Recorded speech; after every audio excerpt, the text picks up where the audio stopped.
What's up, YouTube world? It's your boy Halucha Lucha, aka Matthew J. Brownlee, and I'm back with another Raw Talk Top 5. Back with the top fives. There was finally 5 decent enough things that happened on the show that I can talk about in top 5 form. So, before I get into it, make sure you like, make sure you comment, make sure you subscribe, share, all the other good stuff in the book. And we're going to get into Raw, which was, in my opinion, a very decent show. I thought it was a decent show. I think that they had a focus. I think that they weren't guessing about what they were going to do. I don't think it was on a fly. I think they actually knew what was going on, so it made it watchable. I think the problem with Raw normally is that it's too many, like they do too many segments, they do too many talking and too many less. I'm gonna show you what happened last week or the week before. They did that twice. They did it with the beginning match, which was fine because that, or they did it with the match at the end. They showed what happened, which I guess was fine. With Bobby Lashley and The Miz, which I don't know why they didn't show that at the beginning of the show, but it's fine, it's whatever. And then they did it with the Randy Orton thing. They do that all the time. They keep doing that with the Randy Orton stuff. They show what happened with him and The Fiend for like the past month, and they do all that. But besides that, there was very little like show you what happened this time and that time. It was just straight to the point. Got some wrestling in there, and it was pretty decent. I think if you could cut off a lot of the talking and the weird stuff that happened, I think that if you give that to some more matches, I think Raw would have been even better than what it was. But we're gonna get into, got the handy dandy notebook. We're gonna just get into. I think there were 6 matches. There was 6 matches, I think. And we're gonna talk about the one match that didn't make the show. That one match was Nia Jax and Shayna Baszler versus Naomi and Lana. The match wasn't like ridiculously bad. There was nothing completely wrong with the match. It just wasn't long enough. There was a couple of cool spots in there. They did have Reginald in there, the sommelier who was fired and beat up by Carmella and Sasha Banks from last week, and then Nia Jax was like, "Oh, you kind of cute," and I love when they had the entrance when they came in. Shayna Baszler looks all types of depressed and annoyed. She's like, "Why is he here?" And then she pretty much was like, "Yeah, you know, he's with me now. He's cool. He kind of cute." Stuff like that. They had the match. It was what it was. It was fine. Lana works very well with Shayna Baszler. It's just the thing that happens. She just works really well with Shayna Baszler. Again, I think it's because she's bendy and stuff like that, so she can work with the bendiness. They got the baby faces, Naomi and Lana got a couple of good stuff in there in the beginning. A couple tag team moves, which was decent. They did like a double tag team, like Russian leg sweep thing. As soon as they come back from commercial, Shayna Baszler all over Lana, tearing her up. And towards the end, it pays dividends for the sommelier, Mr. Reginald, who Naomi got the hot tag finally after an exchange from her and Shayna Baszler, and she came and she pretty much was about to run the ropes because she was running wild on Nia Jax. She was running ropes. Reginald trips the leg, of course, and then Lana was like, "He cheated. He cheated. He cheated," and tags in Lana. Naomi gets out. She grabs Somalier's hair. Lana does like a basement drop kick on her. They get up there like, "Oh, we did it!" And then she turns around, and Nia Jax, boom, gets them both, and then hits her choke slammy thing, majigger, on Lana to get the win. Pretty decent stuff. I like how after that, Nia Jax just picks up Reginald and like carries him to the back, while Shayna is just holding both the titles. It's like, we're the best. I love it. Other stuff that happened during the match or during the show. There was a segment with Braun and Shane. It was a weird segment. They have theories about how good the segment is. I didn't see it at first, but as I watched it again and I saw some stuff from other podcasts, and I was like, okay, I can see I could see that being what the reason why this thing happened. So pretty much what happened was, there was supposed to be an apology. Braun Strowman wanted an apology from Shane McMahon.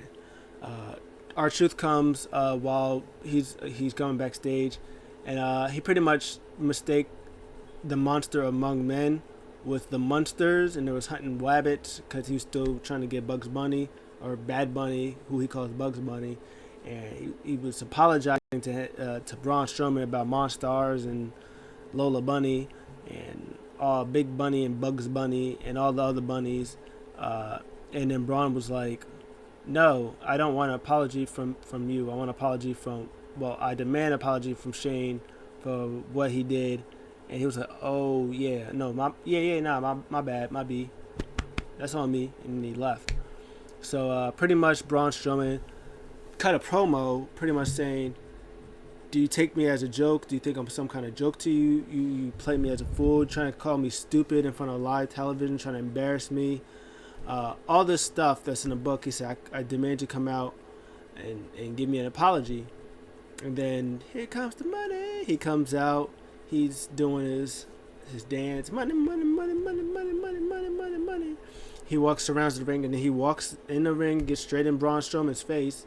They're almost the same height, which is weird. You'd think Braun Strowman is really tall, and he's like maybe an inch taller than Shane McMahon, inch or two. And then Shane just goes, I'm sorry. And then he walks out. He's about to leave. He looks back kind of a little bit, looking back, and just like, because he was about to say something. Braun was like, what, you got something to say? Just say it. He goes,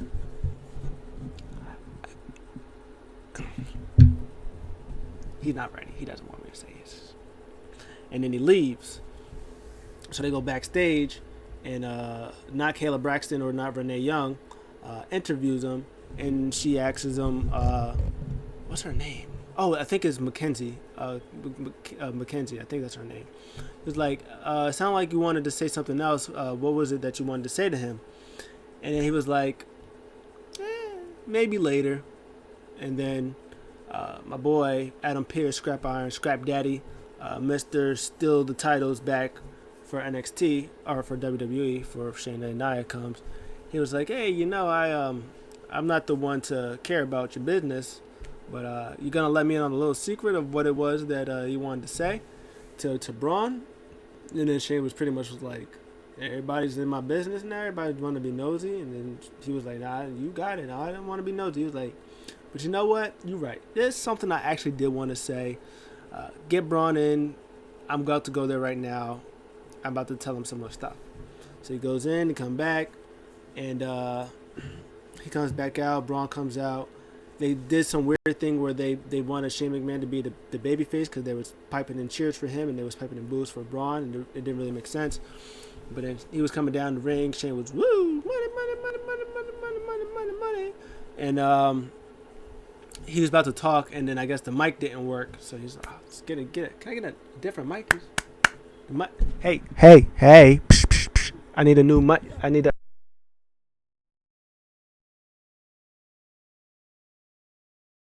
And then he got the mic to work because he got a different mic. You see what I did there? Because I turned my mic off to pretend that his mic was okay. Cool.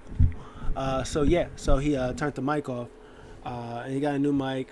And he was like, oh yeah, okay, this one's working. Yeah, Braun. So I don't really know if I wanted to say it. Just kind of, man, I don't want to. Just some people think. I'm not trying to say that you're stupid or dumb or anything. I'm not trying to waste your time. You think I'm here to waste your time? I'm not here to waste your time. Some people think, not me. I'm not saying that you're stupid or anything. Other people are saying that you're stupid. And then Braun was like, you think you took me for a joke? You think this is a joke? You think I'm playing games with you? Shane McMahon is like, No, I would never take you for a joke. As I said, I would never take you for a joke. I would never call you a stupid or take you for a joke. Not me. You, not me. I wouldn't do no such thing. You silly. I wouldn't do. Just because some people think that you're stupid and you fall from a stupid tree. He was like, I would never do that. Braun. And then he chases after him. He runs to the back, and there's a car. It looks like he's leaving. The car drives away. When Braun comes, he was like, well, I guess he's gone. And then he walks away. And as he walks, Shane comes from behind, just waves at him, and just says, "Stupid," and it walks away. Which at first I was like, this whole segment was a waste of my time. It was just like Shane forgot his lines, but people pointed out that actually sort of makes sense, even though some may or may not have liked it. Braun literally said during the beginning of the show he doesn't like two things. He doesn't like to be taken for like he's stupid, which Shane McMahon is literally just calling him stupid in a whole bunch of different ways. And he doesn't like his time to be wasted, and that's pretty much what Shane McMahon has been doing. He was like, I shouldn't tell him. He's like, and he kept walking back and forth. It was like, so it was brilliantly executed. It just didn't hit off that way at first, but when I thought about it, when I looked back, I was like, oh no, he did that on purpose, and actually it's kind of hilarious that he's calling Braun stupid. It's hilarious. So that match is going to happen at WrestleMania. So I guess, the one little other thing is Asuka, I guess, still isn't there because she's nursing teeth getting knocked out. And Rhea Ripley's coming back soon, eventually, someday, on the main roster. We never know when, but it's happening, I guess. And Dana Brooke and Mandy Rose had like a little promo thing. They were saying that, of course, they're tag teams, but they also want to get in that women's championship title picture. They're not the only ones that think that they deserve an opportunity. They think they deserve one as well. And then Charlotte was like, yeah, ambition. Yeah, I understand. I see where you're coming from. I'm picking up what you're putting down. But, I want to be, champion too. And they was like, yeah, of course you do. We know you do. But, we feel like we want to be in it. We work hard. We feel like if we get in there in WrestleMania with Asuka, we can have, we give it all as well. And and then Charlotte was like, yeah, sure. You give me, you got 5 weeks. And you show me something, and if you can't, you guys are excluded, and I'm going to be the one to face Asuka because I said so, because I'm Charlotte Flair. That's pretty much how that segment went. So on to the top 5. We got number 5, Noodle Cinco, Xavier Woods versus Shelton Benjamin. First of all, Xavier Woods and Shelton Benjamin gear, fire. Coming out as Sub-Zero and Scorpion from Mortal Kombat. They had the whole gear. Fire. So fire. Loved it. They have a tag team title shot for next week. I'm assuming because they're the New Day and they're allowed to have one of those. And this was literally just a warm-up match of the show. Preview of next week. And this was a decent match. It wasn't long, maybe went about 6-7 minutes, but what they got in there was great. Xavier Woods sells his butt off. I always say Xavier Woods is one of the most underutilized or underrated talents they have in WWE, and when he puts on that one-on-one matches is really good for him to do. Shelton Benjamin is just fantastic. He was laying a new one on Xavier Woods. I like the one cool spot where he went on like the Xavier Woods went to do something to Benjamin. He was on the outside and he went to go in, and then Benjamin caught Woods, and then he ended up being like Tarantula's face, and then he like kneed him in the face. That was great stuff. But Benjamin's trash talking cost him. He was talking that trash to Kofi Kingston on the outside, got caught slipping. Xavier Woods, boom, roll up 1, 2, 3. Xavier Woods wins. They're not going to win next week. That is not happening. But, it's going to be a fire match. Wonder what other tag teams they have, because they done already beat Lucha House Party. They're about to beat them. So unless they got Retribution getting some wins in there, I don't know. Or Miz and Morrison. I don't know what's going on. Number 4, I get to interweave this into there. Matt Riddle versus Slapjack.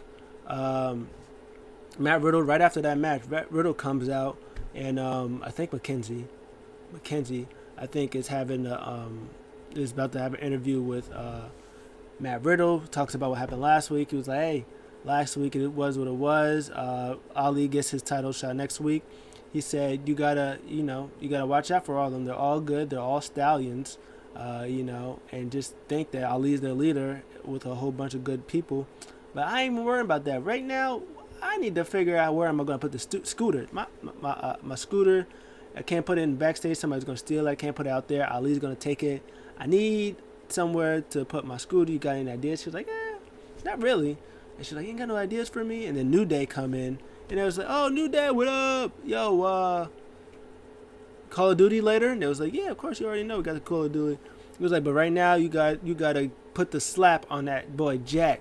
And then he was like, "Yeah." And then they did a handshake. He was like, "Hey, you going to wash my scooter for me?" He was like, "Yeah, of course I got it." And then Kofi Kingston was like, "Oh, get over here." Because Scorpion. Okay. Anyways. And then his music played, and they went. And then before, he did the bunny hop. It was great.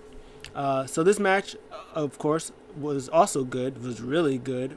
Even for, it was a little longer than the Woods and Benjamin match. I think if this match, both their matches were like a little 5-10 minutes longer, they probably could have stole the show if they really wanted to. But this was a good match. This was good enough. Shane Thorne, Slapjack, fantastic. He's so good. That drop kick, mwah. He did a couple reverses on Matt Riddle. Matt Riddle was going for some things. He was like, nah. He did like slams on the apron. He did the cool DDT spot on the turnbuckle. Good stuff. Loved it all. Matt Riddle did his comeback where he does the "I'm gonna kick you, but you're gonna move out the way, so I'm gonna do the flips and the things, and then I'm gonna kick you after that." The backflip, and he does that thing, the senton, the kick thing. I wish Matt Riddle doesn't the bro Derek. I hate that move. I wish he just went back to the bro mission, to his submission, or if he went back to his the top rope move that he does, the floating bro. Those were way better than the bro Derek, but it is what it is. He got the bro Derek on Slapjack. 1, 2, 3. Your champ, to set up the match for Ali and Riddle for next week, because Ali beat Riddle, so he gets a title shot, which is more story than the New Day, but they're the New Day, so they do whatever they want. And then Ali yells at Slapjack because he loses, because he's a loser. It is what it is. Number 3 is AJ Styles versus Randy Orton. This was the main event. They showed, like I said, the video package that was 20,000 years long. Excuse me. About the whole history from TLC, from when Randy burned Bray Wyatt all the way up to right now, and Alexa Bliss making him spew black tar like she was Papa Shango. And then the new guy, Kevin Patrick. I wrote his name down. He's awesome. Loved him on Raw Talk. He comes in, was going to ask AJ Styles about him not being on the show last week, but, him being on a good hot streak.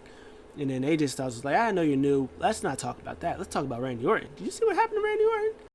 Man, he out here going crazy. He's getting beat up." We was like, we don't know what's wrong with him. We just don't know. He already got voices in it. He was already confused and messed up. And I guess Kevin asked him, he was like, "Do you show that as being like a mental block?" He's like, "Nah, I don't see it as a mental block." He said he shows him as being weak. Shows his weakness, that he'll allow somebody to do that to him. And then him and Omos is messing around, and he turns around. Randy Orton was like, "Oh, weak. Oh, okay. Oh, all right." You think I'm weak? How about you have a match with me and I'll show you how weak I am? And then AJ Styles was like, oh, you want the smoke? Like, you see, you already got the Fiend. You see this big problem right here? You really want this problem too? And then Orton was like, yeah, I really want it. And he was like, all right, I accept. And then they do a Randy Orton promo which said, hey, I got, people said that they're worried about me. I got friends that worry about me. All right, if you think so. And then AJ Styles did also a promo, which pretty much was like, yeah, he got these problems. The match was good. It was decent. I liked that they never have a bad match. You got Randy Orton, you got AJ Styles. Bad matches just don't exist in those two wrestlers. And this match was, I think, one of Randy's better ones because Randy didn't really play the heel. He played the babyface. And as heel Orton, he likes to do the slow joint manipulations and all of this stuff. And AJ Styles, he was like, nah, man, I heel and I hit you all with all my good stuff. So that made it a little more competitive back and forth. Orton had to get his back suplex on the apron, try to get an RKO. AJ Styles wasn't having it. He had him in a calf crusher. The greatest hits from these two. And in the end, Alexa Bliss comes. I think AJ's mouth was bleeding. Alexa Bliss comes. She does the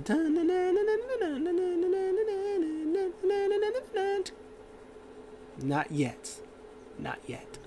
And she voodooed Randy Orton again. And black tar comes out of his mouth. Fire. 3/4 of the fire just comes out. He turns around. Boom. Phenomenal forearm. 1, 2, 3. AJ Styles is your winner. And, AJ Styles wins. That's pretty much how Raw ended. Number 2, Drew McIntyre versus Sheamus. Drew McIntyre cuts a promo on Bobby Lashley. Said pretty much that you're a punk. I beat Brock Lesnar. You out here had to beat me up to get Miz to cash in on me for me to lose my title for you to beat The Miz. The Miz, out of all people. And then it was like, you're a big, strong boy. I'm a big, strong boy. There's no other competitors left besides me. I am the only option for that title. Sheamus attacks him, beats him down, and he was like, 20 long years. I've been in your shadow for 20 years. I'm tired of being in your shadow. He leaves. Drew McIntyre finds Pierce. He says, I want Sheamus tonight. Make it happen. And he made it happen. No disqualification match between Drew McIntyre and Sheamus. Fire, just like last week. Wasn't as strong. It was almost as good as last week. They was beating each other. They tearing each other up. They got cuts on each other. It's redunculous. I like the spot, like even a candlestick spot where they both tried to use it on each other. Like normally you get a candlestick, you just beating each other with it. With them two, it took like at least a good 5 minutes before they even used it. They had it out, didn't even use it. They used the chairs. DDT on the Future Stock DDT on the chair, like the brogue knee, just great, big meaty. I meant to say meaty and beefy, so I said big meaty, big meaty beef. Just Sheamus has been on fire, man. I loved everything about this match, except for the end. Which I understand why they did it, but it's like, give my boy Sheamus a win, man. He's been killing it every week, man. Give my boy a W. Give him a dub, man. But he didn't get the dub, unfortunately. In the end, Drew went to go for... he had the chair, and Sheamus went to do the chair for this on the side, but Drew reverses it, pops Sheamus in the head.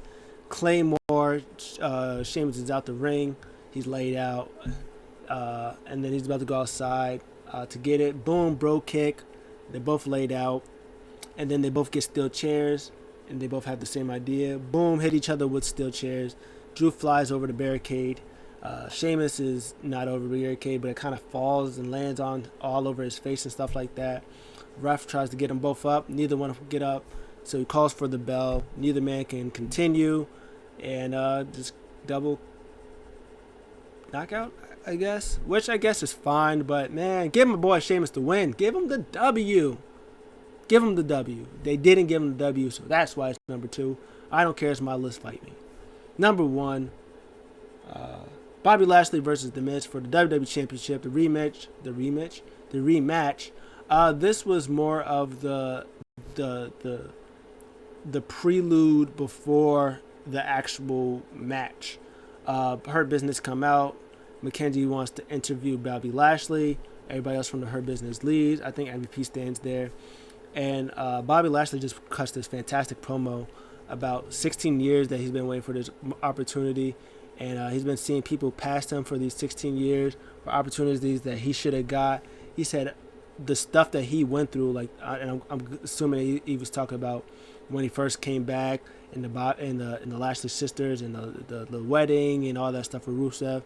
He said any regular man would pretty much not make it through. He said, but I'm not no ordinary man.